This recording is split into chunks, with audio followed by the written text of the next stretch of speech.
Hello, I'm Richard Ridge for Broadway World. One of New York's biggest hits, The Play That Goes Wrong, is back up and running with audiences laughing all over again here at New World Stages. And I'm with two of the show's creators. Hi, I'm Henry Lewis. And that's Henry Lewis. And we're here to chat about the show. Well, first of all, it is great to see you two. Welcome back to New York. Welcome back to your theater. How does it feel? Amazing. Well, we just saw the show here yesterday, and it was absolutely fantastic. It's in such good shape, and we obviously, since we've moved here, we've been wanting to come over and see it, but we haven't been able to because of the pandemic. So it was absolutely awesome to come here and watch 300 people laugh. It was really great. Yeah. Well, he's taken all the good things to say there, but no, it's excellent to be in New York. I've missed it so much, and this theatre is brilliant for this show because there's that little bit more intimacy. So all the kind of big slapstick moments, they feel even more real, I think, than at the Lyceum, and it really works for the show, this venue, and the cast are brilliant, and we've just had a great time so far. Yeah, because I spent a lot of time with you two when you opened here in 2017. I think it was April 2nd. Yes. When you had your opening night. What do you remember? How magical was opening night here on Broadway for you? Oh, it was incredible. Yeah, really, really amazing. I mean, obviously we'd done this show for a long time, and it had started in a really, really small way, in a 60-seat pub theatre in London. So yeah, to bring it all the way to kind of Broadway and open on Broadway was very, very special indeed. What do you remember about opening night on Broadway? Opening night, I remember, like, post-show, we went to the party, and we were in a cab on the way there, and there was a huge traffic jam. And we got a phone call being like, where are you all? Where are you all? Everyone is waiting for the cast. And we were like, well, we were stuck in traffic. And we worked out we were just under a mile away. So the decision was reached that we ran to the party. We got out of the cab, we sprinted there. So if you look at the videos back where we're being interviewed, a lot of us are kind of like, and that's why, because we ran to press night. So that's what I remember. I was like, are they prima donnas? They were like, no, they're stuck in a cab. Exactly. That's usually the way. I mean, I love being on the set here at New World Stages. This is beautiful. I mean, it was much bigger, a little bigger at the Lyceum, but it's like, you're right. The audience is right with you here, right? Yeah, totally. I mean, I think it's sort of a bit more like it was kind of back at the Old Red Lion, the pub theatre we did it in London, where you're seeing kind of big slapstick comedy, but really, really close up, which I think is really, really exciting. And, when stuff malfunctions with the set, you really feel like it's right on top of you. So it's got that extra bit of jeopardy in there, which is nice. Yeah. How does it feel for you to be on this set here? It's really hard to explain it because it kind of feels really surreal, particularly after the period of time that we've all just been through, where we've not gone out of our houses, let alone into different countries. But then also just feels like being home. So a mixture. Have you been able to put the past 2 years or so into any kind of perspective? I'm going to start with you this time. Oh, God. You asked him, how does it feel to be on the set? You asked me, what's my thoughts on the pandemic?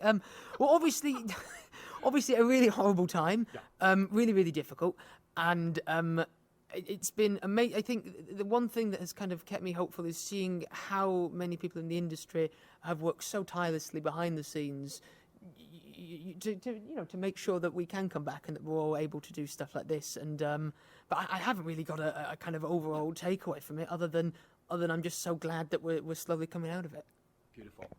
Yeah, I mean, same here. I think that it's all. I think we've always said that these shows are kind of, I think, really, really important for people to laugh and stuff. And I think that that's more true now than ever, right? I think it's really important to be able to come and forget about what's going on outside, forget about kind of the pandemic and stuff, and come and kind of laugh. And I think a lot of people have found that that's kind of been quite therapeutic. We did actually a sort of series of live stream shows back in the UK, which people watched all around the world, actually. So lots of people from America, and it was really, really nice to be able to bring a bit of laughter into people's sort of houses and do something that was kind of a bit of sort of like a bit like a kind of online community, I guess, show with people tuning in, and we took suggestions from the audience, all kind of improv stuff.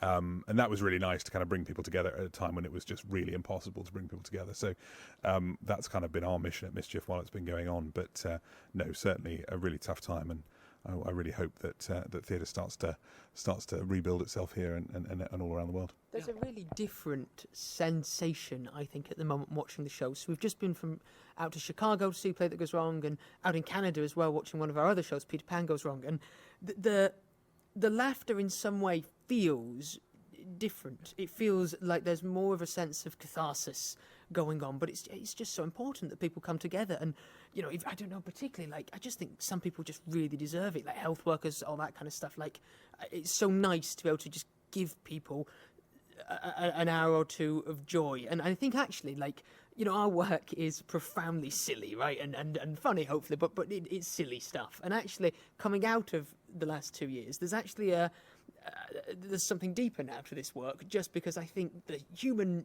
spirit really calls out and cries out to be together and to be able to laugh like that. So it's been really wonderful to be able to sit amongst audiences in different places and experience that. Because I have friends who have seen this show numerous times, and this was the one show they were waiting for the most to come back in New York. They've been twice already, and they just sat here and had the time of their life, just laughing, being with people again, and watching what you created. So I want to take you back to the beginning. I mean, you guys went to school together, you lived together. I mean, you wrote this piece at home. I mean, is there a favorite memory for each of you when you were writing the play that comes to mind? Well, yeah, I mean, I think that we wrote it, we were living in a really, really sort of small flat in London when we wrote it. And the memory I have that I always think of, small is generous, very small. But the memory I always have was quite weird. There were these two people doing a documentary about us at the time. Which was never aired, but they were making a documentary, and we said, okay, well, we were very flattered that people wanted to make a documentary about us, and we thought, okay, well, why don't you come and film us writing? And they came to our house and they filmed a writing session or two. This is such a weird memory. This is a weird memory, but I've not talked about this much. This is your favourite memory. It's not my favourite memory, but it's a good memory, I think. And basically they kept sort of staying. And the room we wrote was the living room. I also slept in it. It was like my bedroom as well, because it's a small flat. And I went to bed at the end of the day, and John and Shields went to their rooms, and they stayed.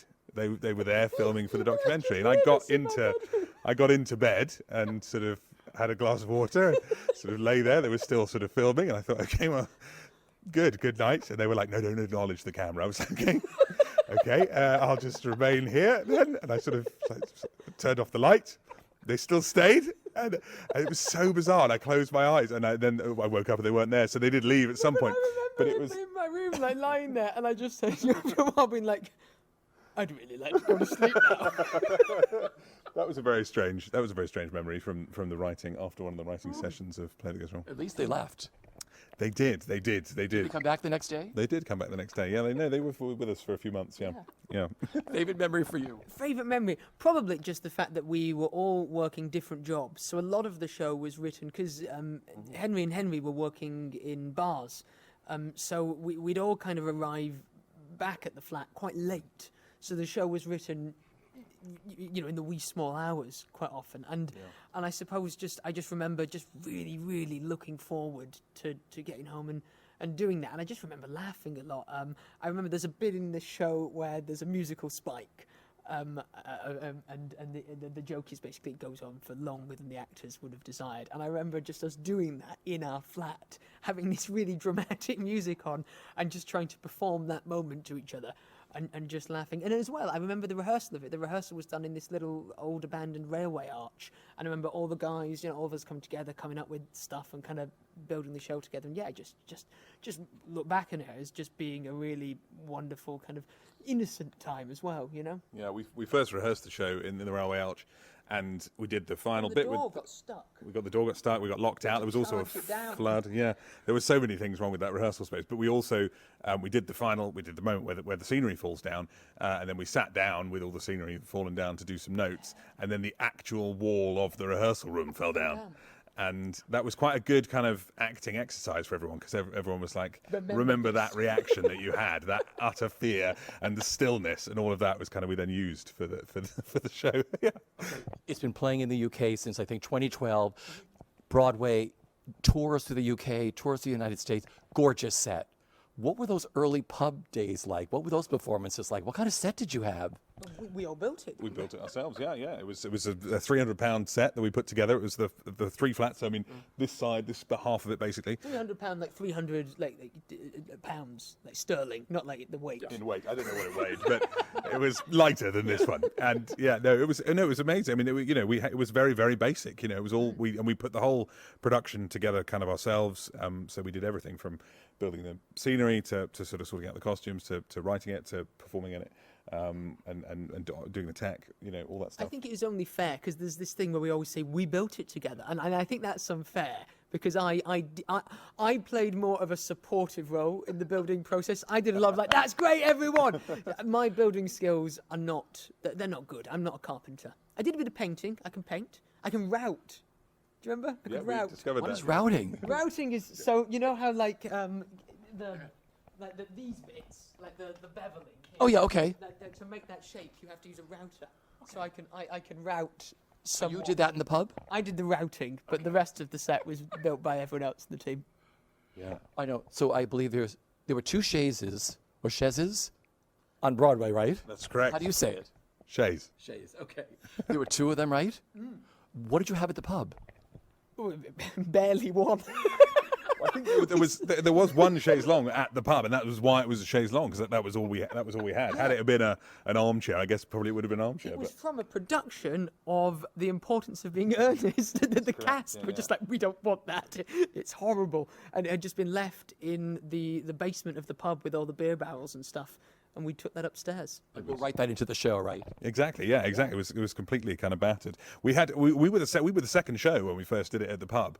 We were on after a show that finished with the final moment of the main show. Was it like a rice drop, like cascading rain, rice falling all over the stage? I don't quite know why that was how they finished the show, but they did.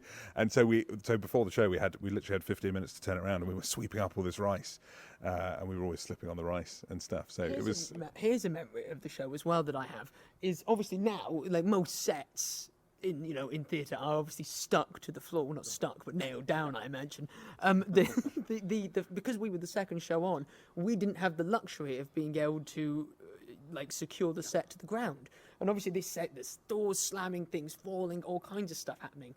So if you weren't on stage, you would leave, and then we each had a spot with our initials on, and your job was to literally brace the set. And occasionally, the door would be slammed, and the set would move back, and we had these lines, and everyone would go, 1, 2, 3, and we'd inch it forward really slowly, so the audience couldn't see. And it was very important that it was in the right place, because later when I don't know if it's a spoiler, but later there's a thing that happens with the set, which means if the set hadn't been edged into the right place, then there would have been an injury. So we were always creeping, making sure everything was on its marks. Yeah, we had. I think the second run we did at the Old Red Lion, we sawed some brackets and improved it slightly. But yeah, it was. The physical comedy in the show was amazing. How did you guys keep your bodies in shape during the show when you did it here in New York and in London? Well, I think there was a bit. I mean, maybe a little bit of trial and error at the beginning, but I think we sort of soon became aware that in order to be able to do the show for a long period of time, we had to make sure that obviously we weren't doing anything kind of unsafe, and so it was all it's all about trying to make sure we find ways of doing things where it looks really dangerous, but actually it is safe, and we know exactly. But lots of precision is required in order to make it safe. People have got to be, as you're saying, with the set, everything had to be on its mark. Everyone has to be in exactly the right place. We talk a bit more about that as well when we look at the Shield here. Yeah. Okay, is there a performance where something really went wrong that wasn't supposed to go wrong? I've got a story. So it's worth saying that when we're talking about the show being on in the pub theatre, this is a decade ago this Christmas. So since there's an army of health and safety officers that are part of the show, and so none of this is kind of part of this production. Yeah. But the pub theatre was incredibly small, and once you were in, there was no real way out. So the show started, and there's a bit where the dialogue starts to loop, and it goes round and round and round. And it's really important that in that bit, the kind of comedic tension is being built. And I could see as we were going round, there was this guy who was just shifting and moving. And I was like, what's he doing? What's he doing? And in the end, he just got up, walked across the set, literally as we were performing, walked across the set, walked off somewhere, and then appeared in the window asking one of the actors where the restroom was, and then walked off, and he was a little bit tipsy, I would say. And then years and years later, I was in a Starbucks, and this guy came up to me, and he was like, "Excuse me," and I was like, Yeah, it was a police officer. "Yes, it was a police officer." So I was like, "Yes, officer," and he was like, "Can I have a word?" And I was like, yes, okay. And I'm quite a nervous guy in general, as this interview probably shows. And I went over to him and I said, what's the problem? And he said, were you in a show called The Play That Goes Wrong?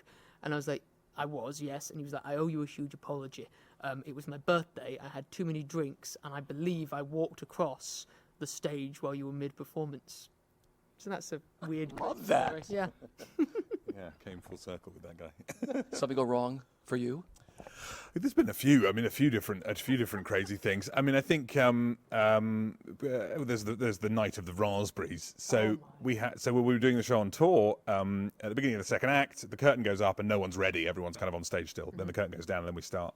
It goes up again, obviously, and then we start. And then, we had one of our understudy ASMs with us, fantastic guy called Chris, and he always was doing different things. So sometimes he'd be reading a newspaper, sometimes he'd have a magazine, sometimes he'd have his phone. And one day he thought it would be hilarious, and he had a big box of raspberries, and he was eating the raspberries, and that was the thing. The curtain goes out, eating the raspberries, curtain goes down. But the curtain, in this particular venue, it was the first show in that venue, and the curtain was in a slightly different place. The curtain came down on him. He spilt the raspberries everywhere, right? They threw them in the air as well. Yeah. I just panicked. Panicked, was just away. like, oh, no, ran off.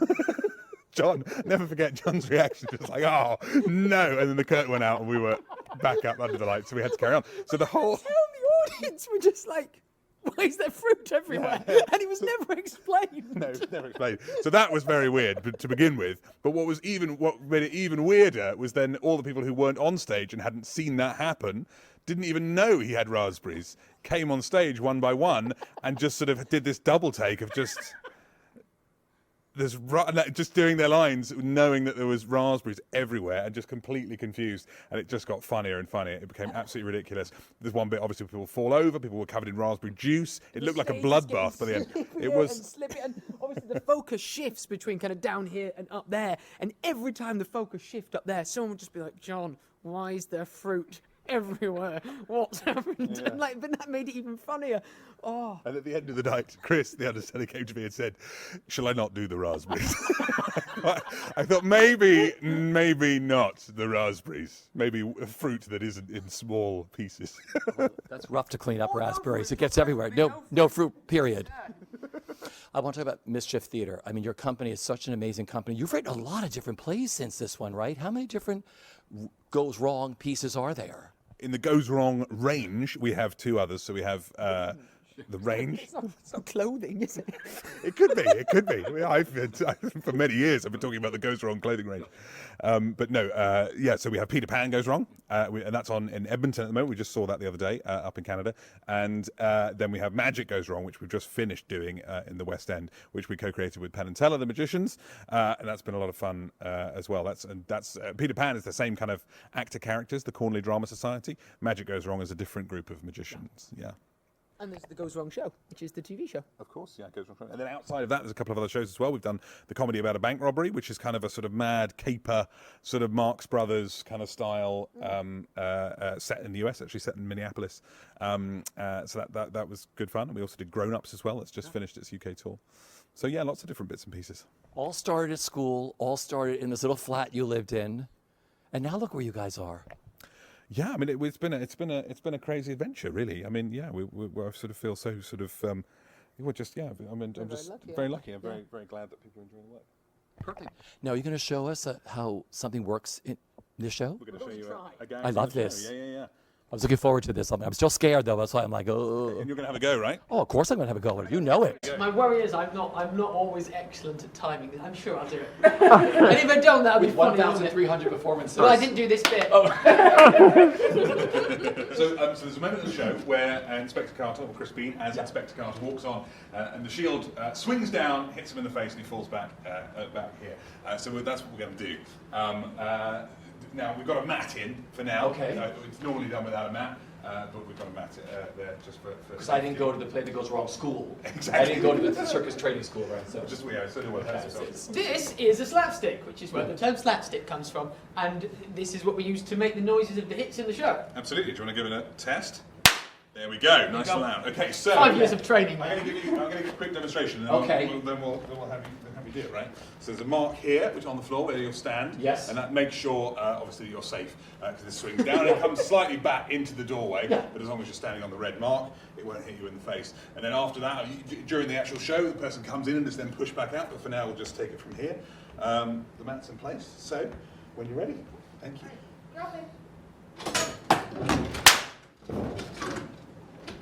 That is incredible. I think I was a little late with the stick, wasn't I? Okay. Maybe a little late. little late. A tad late. How was that? Whoa! There we go. It comes off. Just remember that it does that. That's the key thing that everyone should take away from that. Of course, A yes. souvenir to go with this last Absolutely. shield. Yeah. So then Chris takes it off and throws it out. That's the whole routine. It's so heavy. Take two.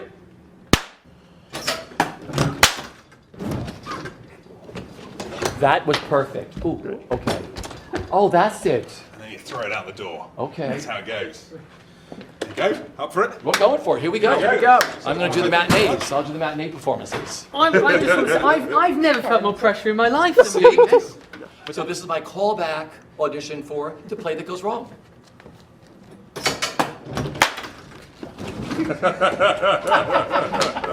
Very good. You know, this show has brought so much joy to millions of people around the world, between London, the UK, the US tour, Australia. You're back here, we're standing on the stages here at New World Stages. I mean, audiences are coming back. I mean, what does it all mean to you, the joy this show has given to so many people? I mean, this is a really hard question to put into words, but like it means so much. Like, to be honest, when I was watching it here the other night, I found myself, as well as laughing, I found myself welling up quite a lot. So it means a great deal. It really does. Yeah, absolutely. I mean, it is really amazing, and I think I kind of as I've said, but people really do need to laugh at the moment. And I think to be the kind of ones who are able to kind of provide that through the show that we've made is a real privilege. And I think I'm really glad that the show's back up and running here and starting to open up around the world. It's really special. Yeah. I'm really keen for us to come to New York with more shows and keep building the brand here and spreading the laughter further. Well, everybody at Broadway World, we fell in love with you back in 2017. We spent a lot of time together, and here we are now in 2022, doing it again. Yeah? Yeah. With my audition here for The Play That Goes Wrong. How did I do? We'll call you. I think that's good. That's good. Yeah. Yeah. Thanks so much. So good to see you. Congratulations. The best.